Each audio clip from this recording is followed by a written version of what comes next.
Good evening, everyone. This is Punky the Cat. Last night we read about the tombs and the big cat in the tombs. And tonight we're going to read the next chapter, chapter 6. And I don't know how long Punky will stay here, but you're welcome to enjoy her while she sits here and I read. So, chapter 7.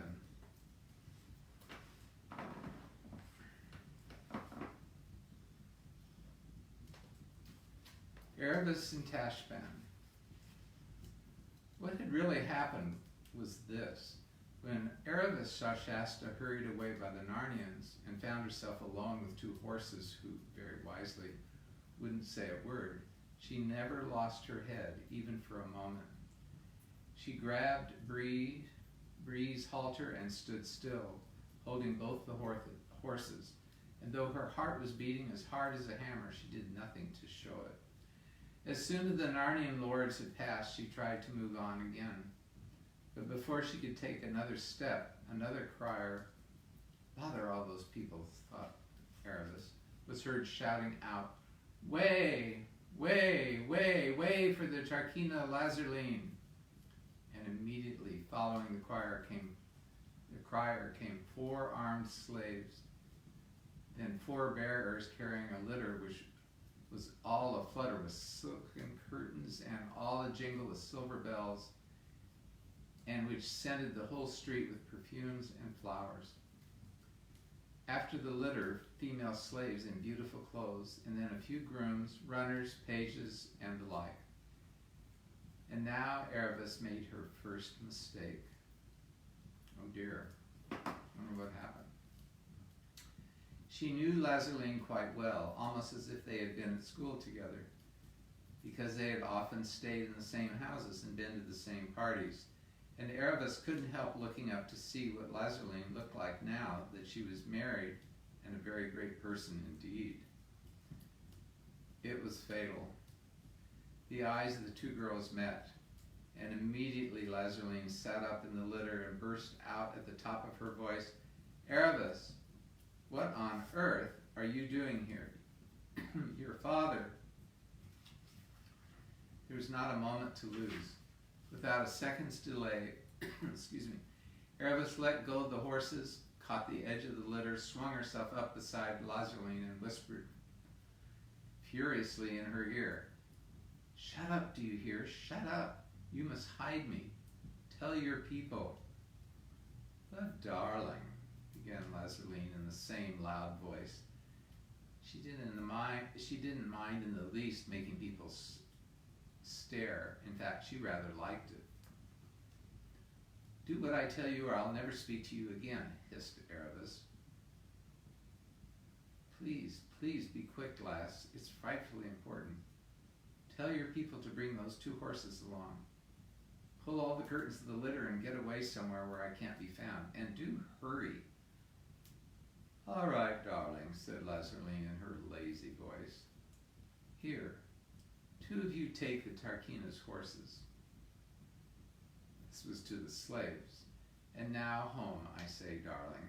Do you think we really want the curtains drawn on a day like this? I mean to say." But Erebus had already drawn the curtains, enclosing Lazarline and herself in a rich and scented but rather stuffy kind of tent. "I mustn't be seen," she said. "My father doesn't know I'm here. I'm running away." "My dear, how perfectly thrilling," said Lazarline. "I'm dying to hear all about it. Darling, you're sitting on my dress. Do you mind?" "That's better. It's a new one. Do you like it? I got it at..."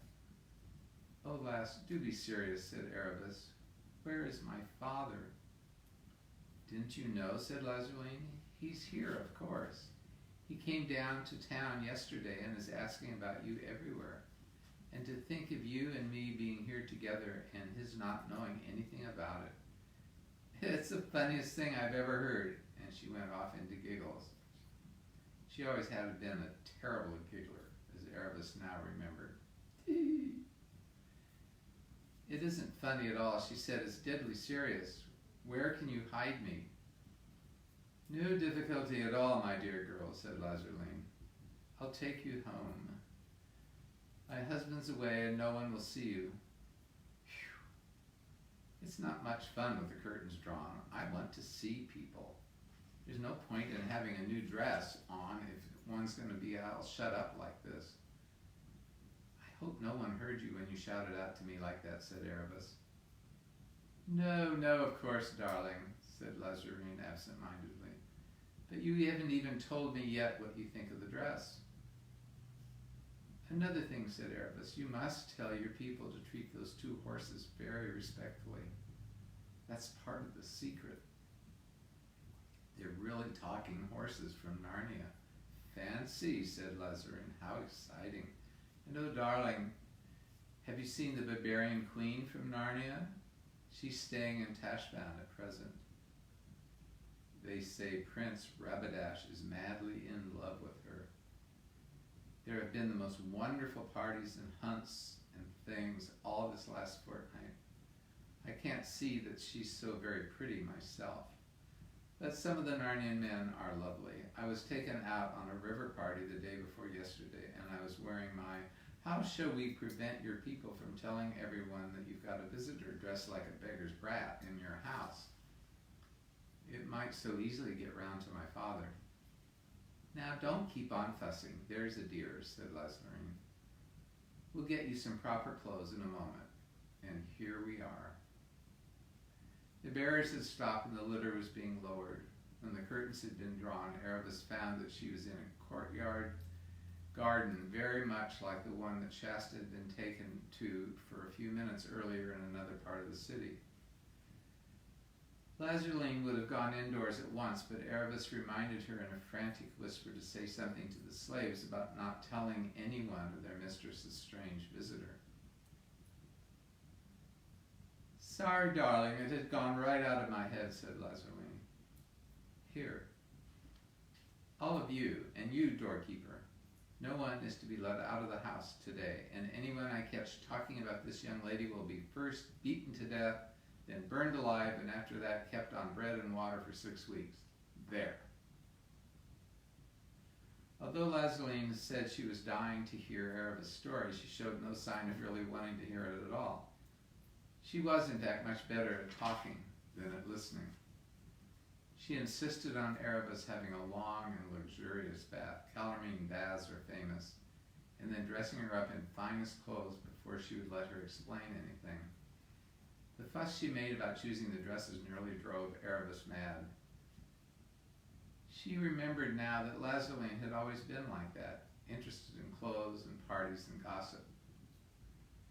Erebus had always been more interested in bows and arrows, horses and dogs, and swimming. You will guess that each thought the other silly.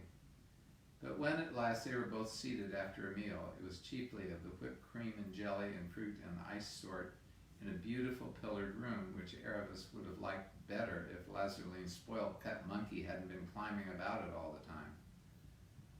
Lazarine at last asked her why she was running away from home. When Erebus had finished telling her story, Lazarine said, But darling, why don't you marry a Hoshta Tarkin? Everyone's crazy about him. My husband says he's beginning to be one of the greatest men in Calormene. He's just been made Grand Vizier now that old Axarath has died. Didn't you know? I don't care. I can't stand the sight of him, said Erebus. But darling, only think. 3 palaces, and one of them, the most beautiful one down at the lake at Ilkeen.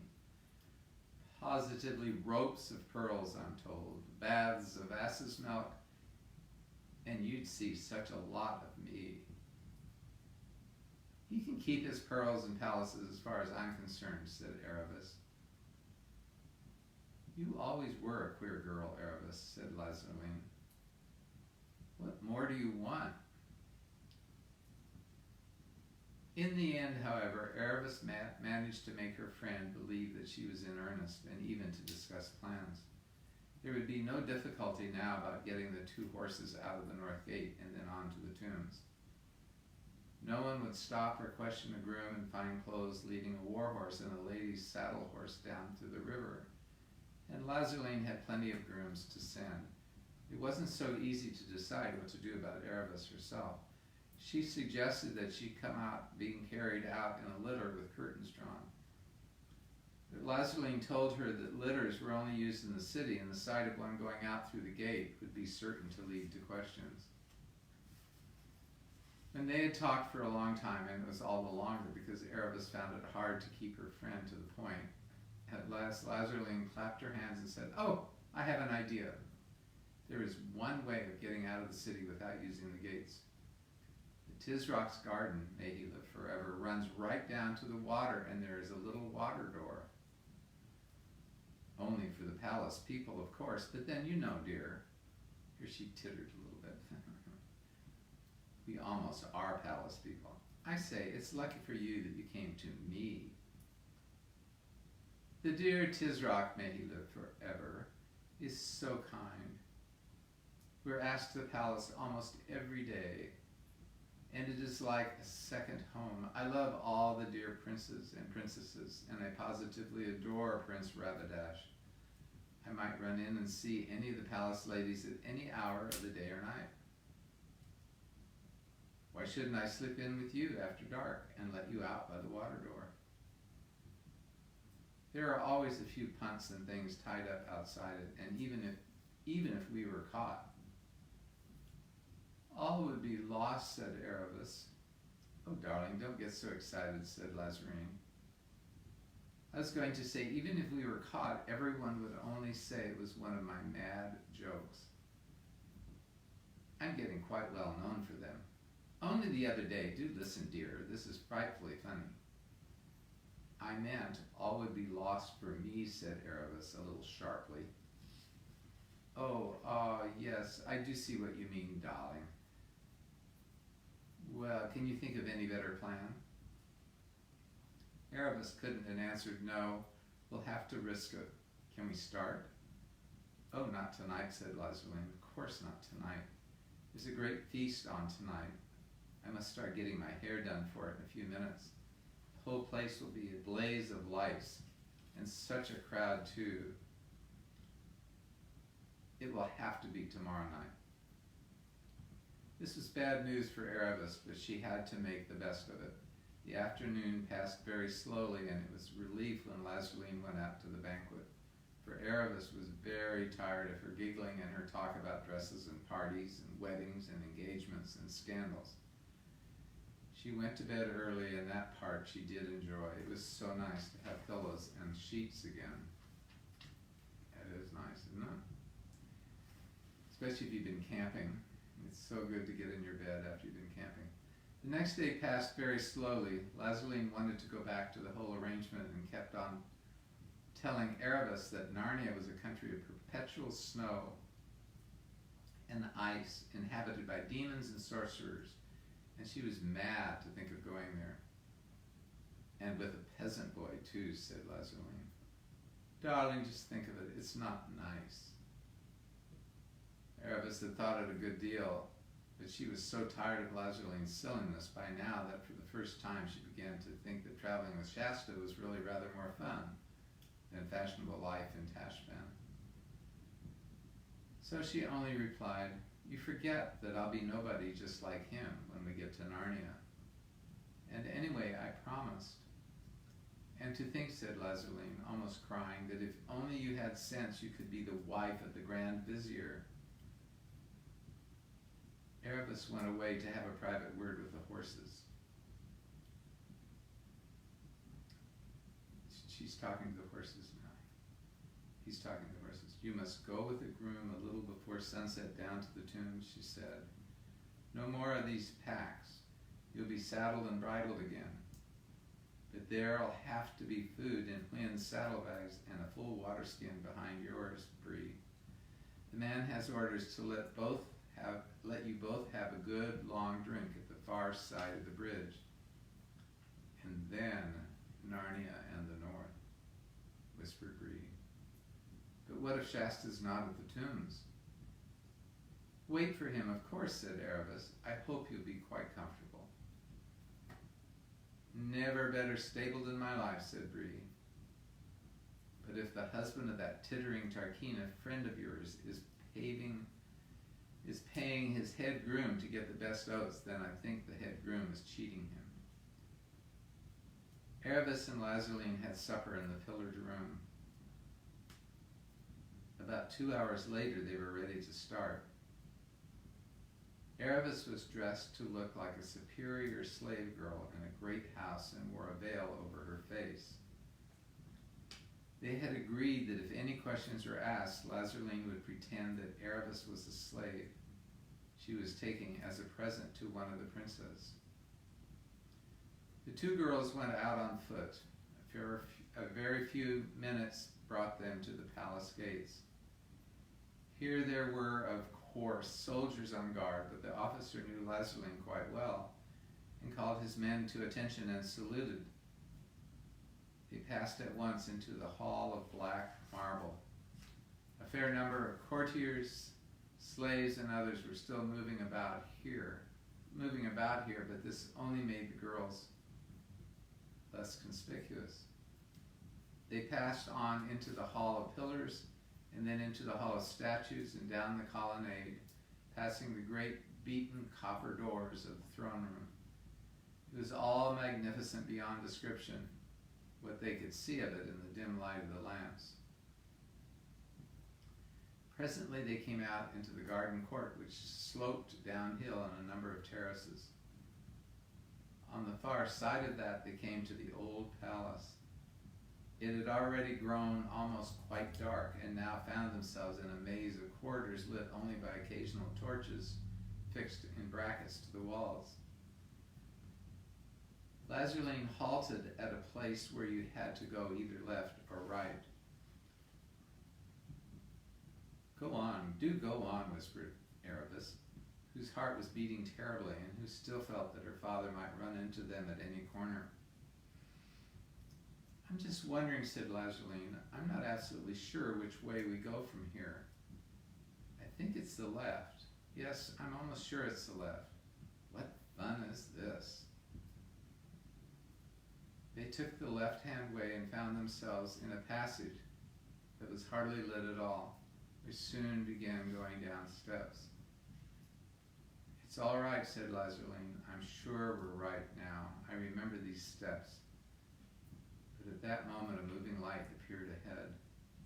A second later, there appeared from around a distant corner the dark shapes of two men walking backward and carrying tall candles.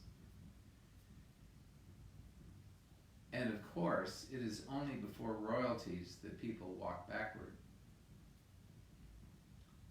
Aravis felt Lazarline grip her arm. That sort of sudden grip which is almost a pinch, which means that the person who is gripping you is very frightened indeed. Aravis thought it odd that Lazarline should be so afraid of this Tisroc if he really was such a good friend of hers. There was no time to go on thinking. Lazarline was hurrying her back to the top of the stairs on tiptoes and groping wildly along the wall. "Here's the door," she whispered. "Quick!" They went in, drew the door very softly behind them, and found themselves in pitch darkness. Aravis could hear by Lazarline's breathing that she was terrified. "Tash preserve us," whispered Lazarline. "What shall we do if he comes in here? Can we hide?" There was a soft carpet under their feet. They groped forward into the room and blundered onto a sofa. "Let's lie behind it," whimpered Lazarline. "Oh, I do wish we hadn't come." There was just room between the sofa and the curtained wall, and the two girls got down. Lazarline managed to get the better position and was completely covered. The upper part of Aravis' face stuck out beyond the sofa, so that if anyone came into the room with a light and happened to look in exactly the right place, they would see her. But of course, because she was wearing a veil, what they saw would not at once look like a forehead and a pair of eyes. It was covered up. Aravis shoved desperately to try to make the Lazarline give her a little more room. But Lazarine, now quite selfish in her panic, fought back and pinched her feet. They gave it up and lay still, panting a little. Their own breath seemed dreadfully noisy, but there was no other noise. "Is it safe?" said Erebus at last in the tiniest possible whisper. "I think so," began Lazarine, "but my poor nerves." Then came the most terrible noise I could have heard at that moment, the noise of the door opening. And then came light, and because Erebus couldn't get any further in behind it, couldn't get her head any further behind the sofa, she saw everything. First came the two slaves, the deaf mute, as Erebus rightly guessed, and therefore used the most secret counsels, walking backwards and carrying the candles. They took up their stand, one at each end of the sofa. That was a good thing, for of course it was now harder for anyone to see Erebus once the slave was in front of her, and she was looking between his heels. Then came an old man, very fat, wearing a curious pointed cap, by which she immediately knew he was the Tisroc. The least of the jewels with which he was covered was worth more than all the clothes and weapons of the Narnia lords put together. But he was so fat, and such a mass of frills and pleats and baubles and buttons and talisman and tassels, that Erebus couldn't help thinking the Narnian fashions, at any rate for men, looked nicer. After him came a tall young man with a feathered and jeweled turban on his head and an ivory-sheathed scimitar at his side. He seemed very excited, and his eyes and teeth flashed fiercely in the candlelight. Last of all came a little humpbacked, wizened old man, in whom she recognized with a shudder the new Grand Vizier and her own betrothed husband, Ahoshta Tarkan himself. As soon as all three had entered the room, the door was shut. Tisroc seated himself on the divan with a sigh of contentment. The young man took his place, standing before him, and the Grand Vizier got down on his knees and elbows and laid his face flat on the carpet. Well, this is pretty exciting. There's more to come. Tomorrow night is chapter 8 in the House of Tisroc. We'll have to find out what happens. I've put Punky to sleep here, reading the story. So thank you all for joining me. Remember, tomorrow at 3 we'll have tea, and we'll be talking a little bit more about art and portraiture, and then tomorrow night we'll be doing chapter 8. All of these will be posted on Glimfeather Hall, my Facebook page, and they will also be under Glimfeather Hall, the Glym Feather, all one word, Hall, on YouTube.com. So thank you all for joining me, and I will see you tomorrow. God bless.